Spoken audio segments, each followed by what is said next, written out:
and that works for me. So the fear of public speaking. Wow.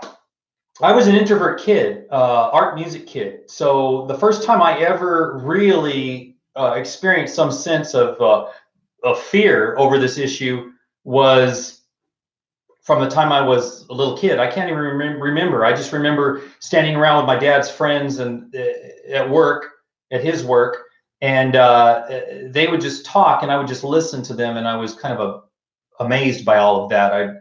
I'd pick up their inflections in their voice, and it was an Air Force group, so of course they were from all over the United States, and you know, you had Bob King, it kind of talked like this from back in, and you know, he was from Wisconsin, you know, like that, and it was fun. It wasn't funny. It was fun to listen to them, and so I started doing impressions in my room on my own, and Billy Crystal was big back then for impressions, and I'd copy singers off the records my mom and dad had, and of course, my mom was from Texas, and my dad, she was Irish German gal, and my dad was an indigenous Mexican guy from Sonora, Mexico. And so you had Tex-Mex going on too. So I would do little things. You know, I didn't speak Spanish. I heard it all my life, but I didn't speak it. But I could sing a little bit. Cinco amor me voy, I know que sé, jealous heart. You know, so I sound like a white Texan trying to speak Spanish. Okay, and that's as good as it gets even today. And so when you talk about fear, usually the fear, I've done a little bit of research over the last couple of days to bring this subject because I've spoken on it before. You know, if people, every time you get polled across the United States, they say they'd rather die than speak in front of people. And that means, you know, a little small group, large group, but, you know, where does the fear begin? And so, according to the fear of speech gurus, they say that it's not that bad, that only 7% of the public has a fear of it. And then the other report says 70%. And, you know, honestly, everybody I've ever run over, there's like, we're the anomalies, the people like me that have been told that I have the gift of gab. I mean, that's now. See, when I was 8, I stood up in front of a group of about 500 people at a recital of a trumpet player, and Morgan O'Dale, who was on the Johnny Carson show, kinda. He was the first trumpet in the pit band for Johnny Carson. Doc Severson's up, you know, in the limelight, and there's Morgan, and he was my instructor, and I was a protege, a trumpet player, and really didn't understand the brevity of all that. I just, you know, I was in 4 different bands all day long at school, and then my mom wanted me to go and play, you know, for the hour lesson once a week on Saturday morning with Morgan, and I just ripped through the arpeggios and all the things, and really not think much about it. And he just smile and go, "Man, kid, you got a lot of talent." Somewhere down the line, though, I met him years later, and he had dementia, and his wife's like, "Morgan might not remember you." And the guy sat there across from me on his couch, and he blinked, and he said, "You're that guy that didn't practice." Yeah, that was me. That's what he had kept in his memory bank. Well, anyway, I stood up in front of this group, and I remember the anxiety that I felt before I was ready to go on stage. And his wife was the piano player, and she started to play, and I stood there, and all the moisture that should have been in my mouth to push through, you know, my trumpet to play this piece that I've been working up for, God, 6 months. It wasn't there, man. It was all in my sweat-drenched palms. And I stood there for a whole, God, it seemed like 10 minutes, you know, but it was probably about 3 minutes, and didn't play a note. And I could feel the flush, the heat come up, and, you know, I felt like I was on a barbecue. And I remember how embarrassed and how shamed and how horrible I felt over that. And it really crawled into my other segments too. I mean, I couldn't get above first chair. If you told me in jazz band, hey, do the solo, I'd be like, kill me first. Okay, so I get it.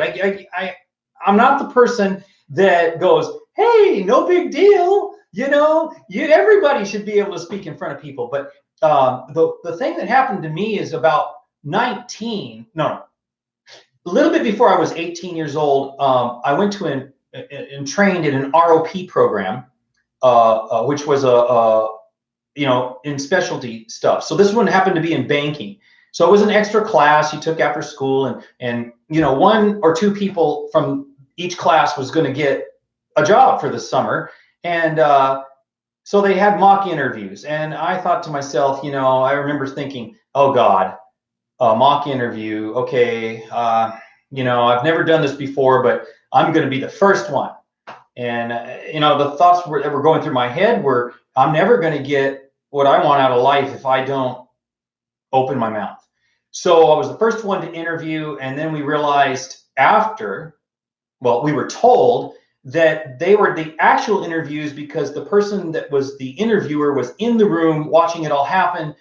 Later, the only reason I got the job was because I raised my hand and I had enough chutzpah to go out there and do it. And wow.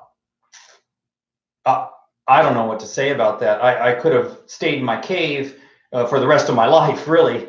And over time, I got to understand that if you don't use your voice or ask, you don't receive. It's just an absolute truth. You don't ask, you don't receive. Usually. Yeah. Okay. At least that's how it works for me. So when it comes to speaking in public and what to do to curb that fear, I mean, I'm looking at all this stuff. Now they've got drugs that they, this program, it's like, shock therapy, okay, well, shock you if you don't speak. And, but they have a drug, now. And I always thought it was marijuana, but, that would, but, I don't know. It's got to come up with something new all the time to sell. But I never had to do that. It's kind of fun for me. I mean, I always tell people, that little excitement you get right before you speak, that little nervousness or whatever, that adrenaline that crawls up in you before you're ready to open your mouth. I mean, that is what makes it fun. I mean, and exciting to be able to speak. So my encouragement to you today is, here, let's go all the way to the end. Okay, I've interviewed about 50 centenarians, people that live to be over 100 years old, and they are these communal, kind of outspoken. I had cancer twice, and I'm still here. I had diabetes. I changed my diet. I didn't like it. Florine Tittle from Rialto, California. Danny, if I were 20 years younger, I'd be chasing you around the table right now. And I'm thinking, my God, she's 96. And so they kind of have this this, I wouldn't even call it an aura. They just have this attitude about life that they get out there and they live it. And obviously after my first little intro into this program, you realize I'm in the closet, and being in that closet wasn't very comfortable yesterday. I'm not claustrophobic normally, but when you put yourself kind of acted out, put yourself in a box, and you realize you're not that person, you're not, in the box thinking. I've been asked to teach out of the box thinking, and then really the longevity for anybody in a company or anybody who's in a box in a company is that you stay in the box, you learn the culture, you learn the politics of the company, and you stay within that box if you want to keep the job. I mean, you can go with all these, motivational theories and people coming to speak at your place and telling you, hoorah, charge. And but if the culture and the business isn't ready for it, then they've just asked somebody to come along just to appease, the modern day program of trying to help your employees. And I've been part of companies like that. And when I have open the lid, when the lid of the box has come open and I reached out and grabbed some opportunity, I'd have to grab it and jump back in my box. So I don't teach out of the box thinking when it comes to corporate mainframes. I teach in the box thinking, how to keep your job and still move forward, and then use it as a springboard. I mean, if the work isn't for you, if you're starting to become depressed and you puke before you go to work. Anybody out there feel that way sometimes? Then it's time to start looking around and well, it was time probably 6 months before that, but time to start looking around for something that better suits you, regardless of pay scale, and you'll be a lot happier in life. So, wow, we went around, and let me look back. See, I keep notes for a reason. Fear of public speaking. So fear itself is one of the problems, or is the issue to begin with anyway. I mean, if you fear public speaking, you probably fear a couple of other things. And this is a thought. I'm going to leave you with this thought. Fear is the thing that keeps you from doing everything you were supposed to do in life from the beginning of time. Now, however you fit that into your psyche, for me, I say it this way. Fear is what the devil uses. I never used to believe there was a devil, and you look around and read the news and you start going, maybe there's something to that. Fear is what the devil uses to keep you from being and doing everything the creator of the universe would have for you to do in your life. With your little, for women it's 78 years, for men average 74 years. But you and I both know we're going to live to be 100. And we'll get into that on our next video, talking about health and maybe not just mindset, because we know, psychology, right? You got to have the 5, spiritual, mental, physical, all of that. Okay, well, we'll get into the health part of it, because we've talked a little bit about enthusiasm and what that is, and how to pump that into your bloodstream and see what that does for you.